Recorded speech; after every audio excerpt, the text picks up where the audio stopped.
श्री गजानन गणपति महाराज की जय।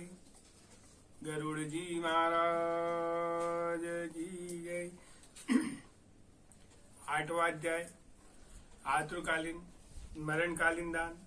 मरण काल में भगवान के नाम का स्मरण, भात्यम, अष्ट महादानों का फल तथा धर्म की महिमा। गरुड़ जी महाराज ने कहा कि हे प्रभु, पुण्य आत्माओं की सारी परलौकिक क्रियाओं के संबंध में बताइए। पुत्र को जिस प्रकार क्रिया करनी चाहिए उसे उसी प्रकार ही बताइए। श्री भगवान ने कहा कि हे महाराज, मनुष्य के हित की दृष्टि से आपने बड़ी अच्छी उत्तम बात पूछी। सावधान होकर सुनो। धार्मिक मनुष्य के लिए करने योग्य जो कृत्य है वह सब मैं तुमसे कहता हूँ। पुण्य आत्मा व्यक्ति वृद्धावस्था के प्राप्त होने पर अपने शरीर को व्याधिग्रस्त जान करके और ग्रहों की प्रतिकूलता के नाद न सुनाई पड़ने पर अपने मरण काल का समय जानकर निर्भय हो जाए और आलस्य का परित्याग करके अनजाने में किए गए पापों के लिए उसका प्रायश्चित करें। जब आतुरकाल उपस्थित हो जाए तो स्नान करके शालिग्राम स्वरूप भगवान श्री विष्णु जी की पूजा करें। गंध, पुष्प, कुमकुम, तुलसी दल, नैवेद्य आदि से उनका पूजन करें। मोदक आदि नैवेद्य समर्पित करें। भगवान की अर्चना आरती करें, पूजा करें और विप्रों को दक्षिणा देकर नैवेद्य का ही उन्हें भोजन कराएं। 12 मंत्र का जाप करें, गायत्री जी के मंत्र का जाप करें और महामृत्युंजय का जाप करें। भगवान विष्णु और शिव जी के नाम का स्मरण करें, श्रवण करें, सुने। भगवान का नाम कानों में सुनाई पड़ने पर मनुष्य के समस्त पापों को नष्ट कर देता है। रोगी के समीप जाकर बंधु बांधवों ने कदापि शोक नहीं करना चाहिए, रोना नहीं चाहिए। प्रचितन मेरे पवित्र नाम का बार बार कीर्तन करना चाहिए। विद्वान व्यक्ति के लिए मत्स्य, कुरुम, वारह, नरसिंह, वामन, राम, कृष्ण, बुद्ध, किलिक इन 10 नामों का सदा कीर्तन करना चाहिए।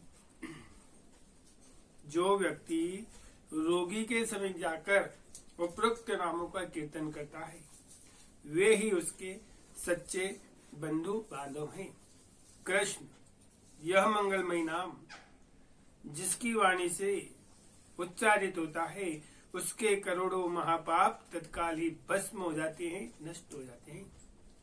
मरणावस्था में अपने पुत्र के बहाने से नारायण नाम लेकर अजामिल भी भगवत प्राप्ति को प्राप्त होगा, तो फिर जो श्रद्धा पूर्वक भगवान के नाम का गुणगान करने वाले हैं उनके विषय में क्या कहना। एक दूषित आत्मा वाले के द्वारा भगवान का स्मरण किए जाने पर भगवान उसके समस्त पापों को नष्ट कर देते हैं। जैसे अनिच्छा पूर्वक स्पर्श करने पर अग्नि जलाता है। हे द्विज, वासना के रहित पापों के समूह का विनाश करने की जितनी शक्ति भगवान के नाम में है, पापी मनुष्य उतना पाप करने में भी सामर्थ्य नहीं है। यमदेव अपने किंकरों से कहते हैं कि हे दूत, हमारे पास नास्तिक जनों को लाया करो। भगवान के नाम का गुणगान करने वाले, भगवान के नाम का भजन करने वाले को मेरे पास मत लाना, क्योंकि मैं स्वयं केशव, राम, नारायण, कृष्ण, दामोदर, वसुदेव, हरि, श्रीधर, माधव, गोपी वल्लभ, जानकी नायक, श्री रामचंद्र जी का भजन करता हूँ। जो शंख चक्र गदा पद्म धारण करने वाले हैं, मेरे शरणदाता हैं, ऐसा कहता है, उन्हें तुम दूर से ही छोड़ देना। जिनकी जिहा भगवान के नाम का गुणगान नहीं करती, चित्त भगवान के चरणारविंद का ध्यान नहीं करता, सिर एक बार भी भगवान को नमन नहीं करता, ऐसे विष्णु की आराधना से असत्य पुरुष को मेरे पास लाया करो। इसलिए हे पक्षीराज, जगत में मंगल स्वरूप भगवान विष्णु जी का कीर्तन ही एकमात्र महान पापों का नाश करने वाला है, भगवान का नाश करने वाला है। नारायण से विमुख रहने वाले व्यक्ति के द्वारा किए गए प्रायश्चित से भी दुर्बुद्धि मनुष्य उसी प्रकार पवित्र नहीं होता है जिस प्रकार दुर्बुद्धि मनुष्य उसी प्रकार पवित्र नहीं हो सकता है जैसे मदिरा से भरे हुए घट से गंगा जी आदि नदियां पवित्र नहीं हो सकती। भगवान कृष्ण के नाम के स्मरण से समस्त पाप नष्ट हो जाने के कारण जीव नरक को नहीं देखता है और स्वप्न में भी कभी यम के दूत नजर नहीं आते हैं। जो व्यक्ति अंतकाल में नंदन नंदन भगवान श्री कृष्ण जिनके पीछे चलते हैं ऐसी गायों को ब्राह्मण को दान देता है, वह मांस, हड्डी और रक्त से परिपूर्ण वेतरणी शरीर को धारण नहीं करता है अथवा मुक्त हो जाता है। वह पुनः मांस, अस्थि तथा रक्त से परिपूर्ण वेतरणी शरीर को प्राप्त नहीं करता है, शरीर धारण नहीं करता है अर्थात मुक्त हो जाता है। अतः पापों के समूह को नष्ट करने के लिए महाविष्णु जी के नाम का स्मरण करें अथवा गीता या विष्णु सहस्त्र नाम का पाठ करें, श्रवण करना चाहिए। एकादशी का व्रत, गीता, गंगा जल, तुलसी दल और भगवान विष्णु जी का चरणामृत और नाम, ये सब मरण काल में मुक्ति देने वाले हैं। इसके बाद में घृत और स्वर्ण के सहित अन्न के दान का संकल्प करें। क्षेत्रीय द्विज वेद पाठी ब्राह्मण को गौ का दान करें। हे महाराज, जो मनुष्य अंतकाल में थोड़ा या बहुत दान देता है और पुत्र उसका अनुमोदन करता है, वह दान भी अक्षय हो जाता है।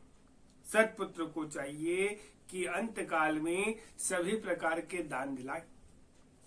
लोक में धर्मज्ञ पुरुष इसलिए पुत्र की कामना करते हैं कि भूमि पर स्थित आधी आंखें मुंदे हुए पिता को देखकर पुत्र को उनके द्वारा सिंचित धन के प्रति तृष्णा नहीं करनी चाहिए। धन के प्रति तृष्णा नहीं करनी चाहिए। सत्पुत्र के द्वारा दिए गए दान से जब तक उनका पिता जीवित है तब तक और मृत्यु के अंतर भी शरीर से वे परलोक की मार्ग में दुख प्राप्त नहीं करते। आतुर काल और ग्रहण काल, इन दोनों कालों में दिए गए दान का विशेष महत्व बताया गया है। इसलिए तिल आदि अष्टमहादान अवश्य देना चाहिए। तिल, लोहा, सोना, कपास, सप्तम धान्य, भूमि और गौ, इनमें से बढ़कर एक से एक महान दान बताए गए हैं। यह अष्टमहादान महापापों का नाश करने वाला है, अतः अंतकाल में इसे अवश्य देना चाहिए। इन दानों में जो उत्तम फल है उसे सुनो। तीनों प्रकार के पवित्र तिल मेरे पसीने से उत्पन्न हुए हैं। असुर, दानव, दैत्य तिल को देखकर तृप्त होते हैं। सफेद, कृष्ण तथा कपिल और भूरे वर्ण का तिल दान, वाणी, मन और शरीर के द्वारा किए गए त्रिविधि पापों को नष्ट कर देता है। लोहे का दान भूमि में हाथ रख करके देना चाहिए। ऐसा करने से जीव यम मार्ग में नहीं जाता और यम मार्ग में नहीं जाता है। पाप कर्म का निग्रह करने के लिए, व्यक्ति का निग्रह करने के लिए यम के हाथ में कुल्हाड़ी है, मूसल है, दंड है तथा छुरी शासक के रूप में रहते हैं। यमराज के आयुध को संतुष्ट करने के लिए यहाँ लोहे का दान कहा गया है। इसलिए यमलोक में सुख देने वाले लोहे का दान अवश्य करना चाहिए। और अति उत्तम दानों में श्रेष्ठ दान को सुनो। हे महाराज, परम गोपनीय दानों में उत्तम दान को सुनिए, जिस दान से भूलोक, पृथ्वीलोक, भुवनलोक, अंतरिक्ष और स्वर्गलोक के निवासी अर्थात मनुष्य, भूत, प्रेत तथा देवता संतुष्ट होते। ब्रह्मा आदि देवता भी, ऋषिगण तथा धर्मराज के जो सभासदन है, स्वर्ण दान से सब संतुष्ट होते हैं। इसलिए प्रेत के उद्धार के लिए स्वर्ण का दान अवश्य करना चाहिए। हे महाराज, स्वर्ण का दान करने से जीव यमलोक में नहीं जाता है, उसे स्वर्ग की प्राप्ति होती है और बहुत काल तक वह जीव सत्यलोक में निवास करता है। तदंतर इस लोक में रूपवान, धार्मिक, अतुल, पराक्रमी राजा होता है। कपास का दान देने से यमदूतों से भय नहीं होता है। नमक का दान देने से यमदूतों से भय नहीं होता है। लोहा, नमक, कपास, तिल और स्वर्ण के दान से यमपुर के निवासी चित्रगुप्त आदि सब संतुष्ट होते हैं। सप्तम धान्य प्रदान करने से धर्मराज और यमपुर के तीनों द्वारपाल, अन्य द्वारपाल भी संतुष्ट हो जाते हैं। धान, जौ, गेहूं, मूंग, उड़द, काकुन, चना, सतुआ, ये सप्तम धान्य कहे गए। जो व्यक्ति गोचर मात्र भूमि विधि विधान पूर्वक सत्पात्र को देता है, वह ब्रह्म हत्या के पाप से मुक्त होकर पवित्र हो जाता है। ऐसा मुनिजनों ने देखा है। राज्य में क्या हुआ? राज्य संचालन में राजा के द्वारा किए गए महापाप न व्रत से, न तीर्थ से, न अन्य किसी दान से विलीन होते हैं, अपितु वे तो सिर्फ भूमि दान से ही नष्ट होते हैं। जो व्यक्ति ब्राह्मण को धान्यपूर्ण पृथ्वी का दान करता है, वह देवता और असुरों के लिए पूजनीय हो जाता है। हे गरुड़ जी महाराज, अन्य दानों का फल अल्प होता है, किंतु भूमि का दान दिन प्रतिदिन बढ़ता जाता है। भूमि का स्वामी होने के अभिमान से जो ब्राह्मण को भूमि का दान नहीं देता, वह जन्म जन्मांतर किसी ग्राम में एक कुटिया भी प्राप्त नहीं करता। जन्म जन्मांतर अर्थात प्रत्येक जन्म में वह दरिद्र होता है। भूमि का स्वामी होने के अभिमान से जो ब्राह्मण को भूमि का दान नहीं देता है, वह तब तक नरक में निवास करता है जब तक शेषनाग भूमि को धारण किए रहते हैं। अन्य व्यक्तियों के लिए भूमि दान के स्थान पर मैंने गौदान का विधान किया है।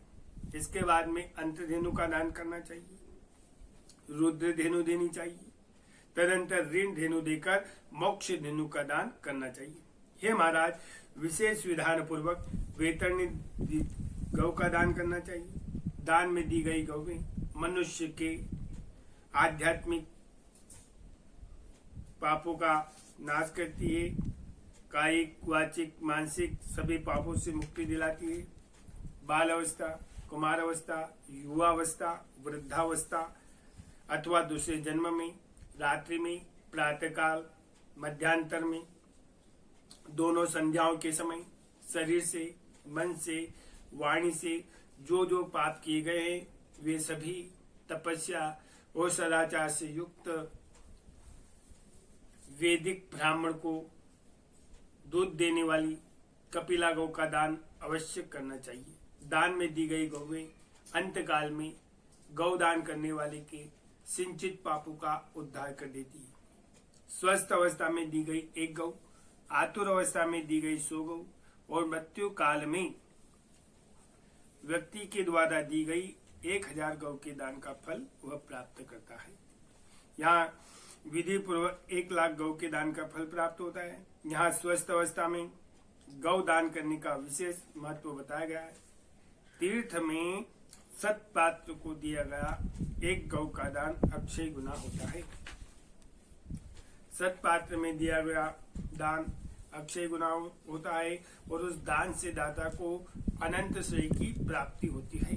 वो दान लेने वाले पात्र को प्रतिग्रह दान लेने का दोष नहीं लगता। स्वाध्याय और होम करने वाला तथा दूसरों के द्वारा बनाए हुए भोजन को न करने वाला ब्राह्मण स्वयं धान्यपूर्ण पृथ्वी का दान लेकर के प्रतिग्रह दोष से लिप्त नहीं होता। विष और शीत को नष्ट करने वाले मंत्र भी क्या आत्म के दोषी होते हैं? असत्य पात्र को दी गई गौ दाता को नरक में ले जाती है और प्रतिग्रह 101 पीढ़ी तक के पुरुषों के सहित नरक में गिराती है। इसलिए अपने कल्याण की इच्छा करने वाले विद्वान व्यक्ति को ही गौ का दान करना चाहिए। एक गौ एक ही ब्राह्मण को देनी चाहिए। बहुत सारे ब्राह्मण को एक गौ का दान कदापि नहीं देना चाहिए। हे महाराज, मैंने तुमसे पहले वैतरणी नदी के विषय में कहा था, उसे पार करने के लिए मैं वैतरणी गौ के दान के विषय में तुमसे कहता हूँ, सुनो। काले अथवा लाल रंग की गौ, सोने के सिंह, चांदी के खुर और कांसे के पात्र की दोहनी सहित 2 काले वस्त्र में लपेट करके उसके कंठ में एक घंटी बांधी। तब कपास के ऊपर वस्त्र सहित ताम पात्र को स्थापित करके वहां लोहा पिंड से सोने की मूर्ति स्थापित करी और कांसे के पात्र में घृत रखकर एक की नाव बनाकर रेशमी सूत्र से उसे बांधकर भूमि में एक गड्ढा खोदे, उसमें जल भर करके वहां एक की नाव उसमें डाल दे। उसके समीप सूर्य की देह से उत्पन्न धेनु को खड़ी करके शास्त्रोक्त विधि के अनुसार गौ के दान का संकल्प करें। ब्राह्मण को अलंकार गौ वस्त्र का दान दे। गंध पुष्प अक्षत आदि से विधि पूर्वक गौ की पूजा करे। गौ की पूंछ पकड़ करके एक की नाव पर पैर रख करके ब्राह्मण को आगे खड़ा करके इस प्रकार प्रार्थना करें कि हे जगन्नाथ, हे शरणागत वत्सल, भव सागर में डूबे हुए शोक संताप की लहर से दुख प्राप्त करते हुए जनों के आप रक्षक हैं। हे ब्राह्मण देव, हे विष्णु रूप, हे भूमि देव, मैंने आपको यह दक्षिणा सहित वैतरणी रूपी गौ दी है। आपको नमस्कार है। हे महाभव, यम मार्ग के 100 योजन विस्तरण वाले उस वैतरणी नदी को पार करने की इच्छा से आप इस वैतरणी गौ का दान देता हूँ। आपको नमस्कार है।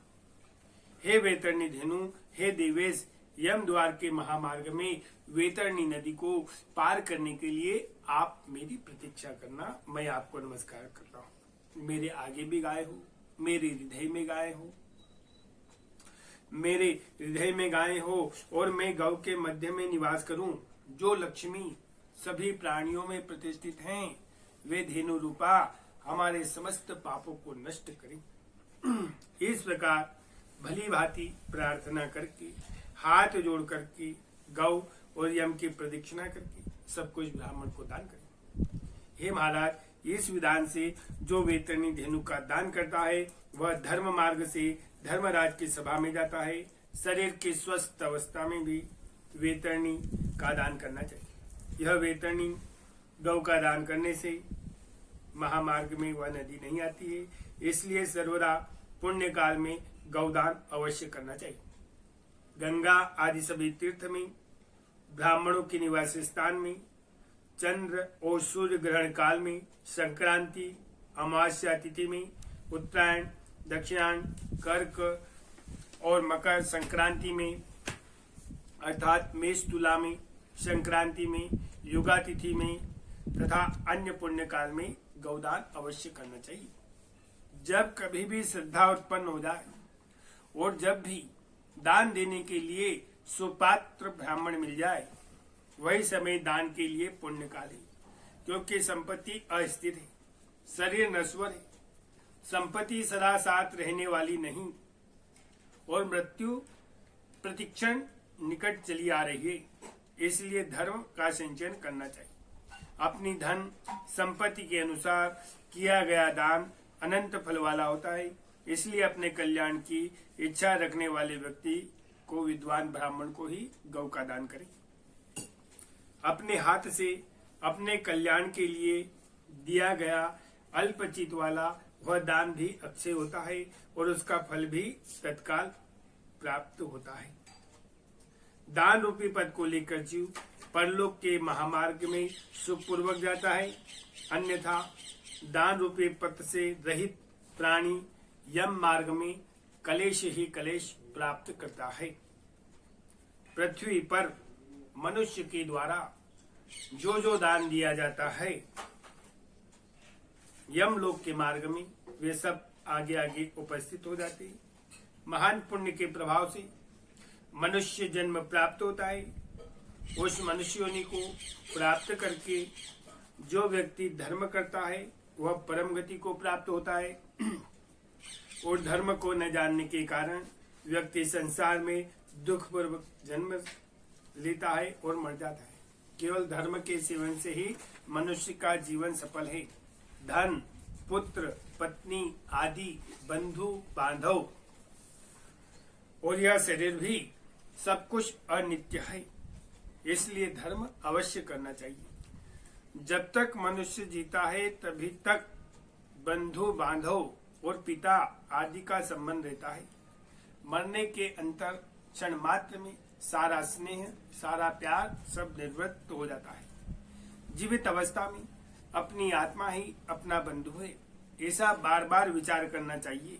मरने के अंतर कौन उसके नाम से दान देगा, ऐसा जान करके अपने हाथ से सब कुछ दान देना चाहिए, क्योंकि जीवन अनित्य है। बाद में उसकी मृत्यु के पश्चात कोई भी उसके नाम से दान देने वाला नहीं है। मृत शरीर को काष्ठ और ढेली के समान पृथ्वी पर छोड़कर बंधु बांधव विमुख होकर लौट जाते हैं। केवल धर्म ही उसका अनुसरण करता है। धन संपत्ति सब घर में छूट जाती है, सभी बंधु बांधव शमशान में छूट जाते हैं, किंतु प्राणी के द्वारा किया हुआ शुभाशुभ कर्म परलोक में उसके पीछे पीछे चलता है। शरीर आग से जलता है, किंतु किया हुआ कर्म उसके साथ में रहता है। प्राणी जो कुछ पाप अथवा पुण्य करता है उसका वह सर्वस्व भोग अवश्य प्राप्त करता है। इस दुखपूर्ण संसार में कोई भी किसी का बंधु नहीं है।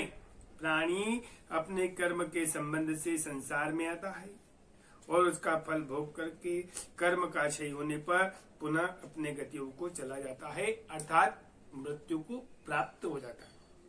माता, पिता, पुत्र, भाई, बंधु, पत्नी आदि का परस्पर मिलन प्याऊ पर एकत्र जंतु की तरह है।